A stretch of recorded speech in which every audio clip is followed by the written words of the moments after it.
അപ്പോൾ ആരാണ് ഉദ്ദേശിക്കുന്നത്? യൂനുസ് അലൈഹിസ്സലാം. അദ്ദേഹത്തെ പോലെ ആകരുത്. ഇദ്നാദ വഹുവ മഖ്ലൂം, അദ്ദേഹം അല്ലാഹുവിനെ വിളിച്ച് പ്രാർത്ഥിച്ച സന്ദർഭത്തിൽ വഹുവ മഖ്ലൂം, മഖ്ലൂമായിക്കൊണ്ട്, മഖ്ലൂം എന്ന് പറഞ്ഞാൽ ദുഃഖിതൻ എന്നർത്ഥം, അങ്ങേയറ്റ ദുഃഖം എന്നാണ് വാക്കിന്റെ അർത്ഥം. ഇപ്പൊ എപ്പോഴാണ് സംഭവം? എന്താണ് സംഭവം? വിശുദ്ധ ഖുർആൻ 3 സൂറത്തുകൾ യൂനുസ് അലൈഹിസ്സലാമിന്റെ ചരിത്രം പറയുന്നു. സൂറത്ത് സാഫാത്ത്, സൂറത്തുൽ അംബിയ, അതുപോലെ ഇവിടെ സൂറത്ത് അൽ ഖലം. ഈ 3 സ്ഥലങ്ങളിലും യൂനുസ് അലൈഹിസ്സലാമിന്റെ ചരിത്രം പറയുന്നത് 3 സ്ഥലത്തും ഒരൊറ്റ സംഭവമാണ് പറയുന്നത്. ഈ ഒരു കാര്യം മാത്രമാണ്. അതാണ് വിശുദ്ധ ഖുർആനിലെ കഥകളുടെ പ്രത്യേകത.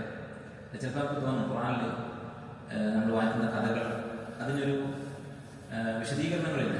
ഒരു നബിയുടെ കഥ അതിൽ 1-2 സംഭവങ്ങൾ അല്ലെങ്കിൽ പ്രധാനപ്പെട്ട ഏതാനും സംഭവങ്ങൾ മാത്രം. അതിൻ്റെ ഇടയിൽ കുറേ ഗ്യാപ്പുകളുണ്ട്.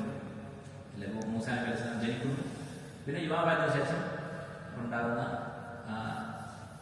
പിന്നെ ഒരു കത്തിയെ കൊല്ലുന്ന സംഭവം, അത് കഴിഞ്ഞ് ഖുർആൻ പോലുള്ള സംഭവം, അത് കഴിഞ്ഞ് കഥ കിടക്കുന്നത്, ഇങ്ങനെ ഏതാനും ചില ഘട്ടങ്ങൾ മാത്രമാണുള്ളത്. അതിനിടയിൽ ഒരുപാട് കാലഘട്ടങ്ങൾ അല്ലാഹു തആല വിശദീകരിക്കാതെ വിട്ടുപോകുന്നു. എന്തുകൊണ്ടാണത്?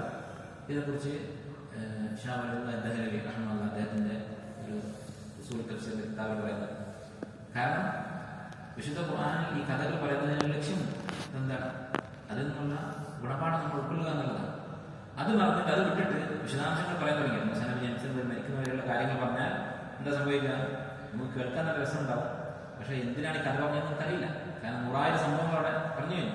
എന്നാൽ ഗുണപാഠമുള്ള സംഭവം മാത്രം പറയുമ്പോൾ അത് വായിക്കുന്ന ഏതൊരാൾക്കും എന്താണ് ഉദ്ദേശം എന്ന് മനസ്സിലാക്കും. അതുകൊണ്ടാണ് അപ്പോൾ ഇവിടെ യൂനുസ് അലൈഹിസ്സലാമിന്റെ ഈ 3 ഘട്ടങ്ങളിലുണ്ട്, അല്ലെങ്കിൽ 3 വിശുദ്ധ ഖുർആനിലെ സൂറത്തുകളിലും ഒരേ സംഭവമാണ് പറയുന്നത്. എന്താ? ഈ കടലിൽ പോയ മത്സ്യം വിഴുങ്ങിയ സംഭവം. മത്സ്യം വിഴുങ്ങിയത് എങ്ങനെയാണ്? അദ്ദേഹം തന്റെ കൗമിനോട് ദേഷ്യപ്പെട്ടു. അവർ വിശ്വസിക്കുന്നില്ല, അദ്ദേഹത്തിന്റെ ദഅവത്ത് സ്വീകരിക്കുന്നില്ല. അവരോട് കോപിച്ച് അദ്ദേഹം ദഅവത്ത് അവസാനിപ്പിച്ച് തന്റെ റിസാലത്ത് അവസാനിപ്പിച്ച് നാടുവിട്ടു പോയി. ആ പോക്കിൽ കപ്പൽ കയറി, കപ്പലിൽ ഭാരം കൂടി അതിലൊരാളെ കടലിലേക്ക് എറിയാൻ വേണ്ടി തീരുമാനിച്ച് അങ്ങനെ നറുക്കിട്ട് അദ്ദേഹത്തെ കടലിൽ വിളിച്ചറിഞ്ഞ് മത്സ്യം വിഴുങ്ങി. ഇതാണ് സംഭവം.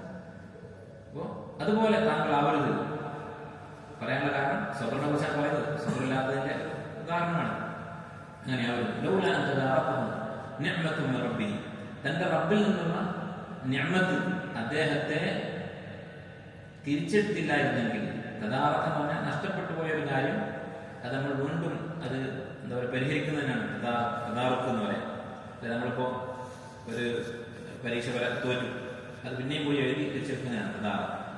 അപ്പോൾ അല്ലാഹു തആല ഇങ്ങനെ ഈ വലിയ നുബൂവത്ത് എന്ന സ്ഥാനം വിട്ട് ഓടിപ്പോയ അദ്ദേഹത്തെ അവന്റെ നിഅമത്ത് കൊണ്ട് തിരിച്ചു കൊണ്ടുവന്നില്ലായിരുന്നെങ്കിൽ ലനുബിദ ബിൽ അറാഇ വഹുവ മദ്മൂം, ആക്ഷേപിക്കപ്പെട്ടവനായി കൊണ്ട് അദ്ദേഹം അറാ എന്നാണ് തുറസ്സായ മണ്ണ്, ഭൂമി, മരുഭൂമി പോലുള്ള സ്ഥലം, അങ്ങനെയുള്ള ഒരു സ്ഥലത്ത് അദ്ദേഹം ഉപേക്ഷിക്കപ്പെടുമായിരുന്നു. അപ്പൊ ഇവിടെ പറയുന്നത് അല്ലാഹു തആല അദ്ദേഹത്തെ തിരിച്ചെടുത്തു അള്ളാഹുവിന്റെ നിഅമത്ത് കൊണ്ട്.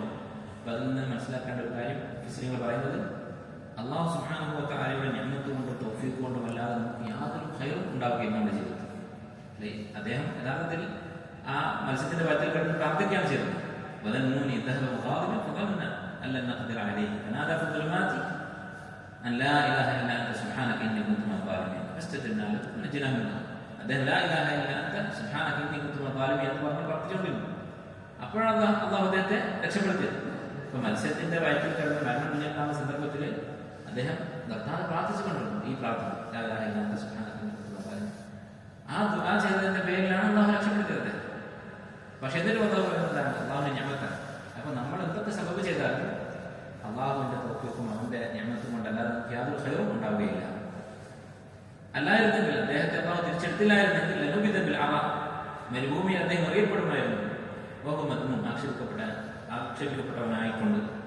സൂറത്ത് സാഫാത്തിൽ അദ്ദേഹത്തിന്റെ കഥ പറയുമ്പോൾ വനുബിദ ബിൽ അറാഇ, അദ്ദേഹം അങ്ങനെ ഒരു തുറസ്സായ പ്രദേശത്ത് ഉപേക്ഷിക്കപ്പെട്ടു എന്ന് പറയുന്നു.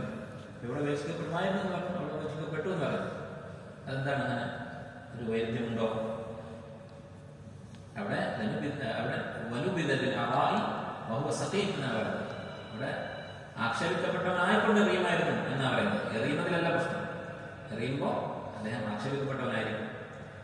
എന്നാലും സുഹൃത്ത് സഹാബത്തിൽ പറയുന്നത് രോഗിയായിക്കൊണ്ട് അദ്ദേഹത്തെ മരുഭൂമി പോലത്തെ സ്ഥലത്ത് കടത്തിയെടുത്തു എറിഞ്ഞു വന്നു. മത്സ്യത്തിന്റെ വയറ്റിൽ നിന്ന് തീരത്തേക്ക് എറിയപ്പെട്ടു. അത് രോഗിയായിക്കൊണ്ടാണ്.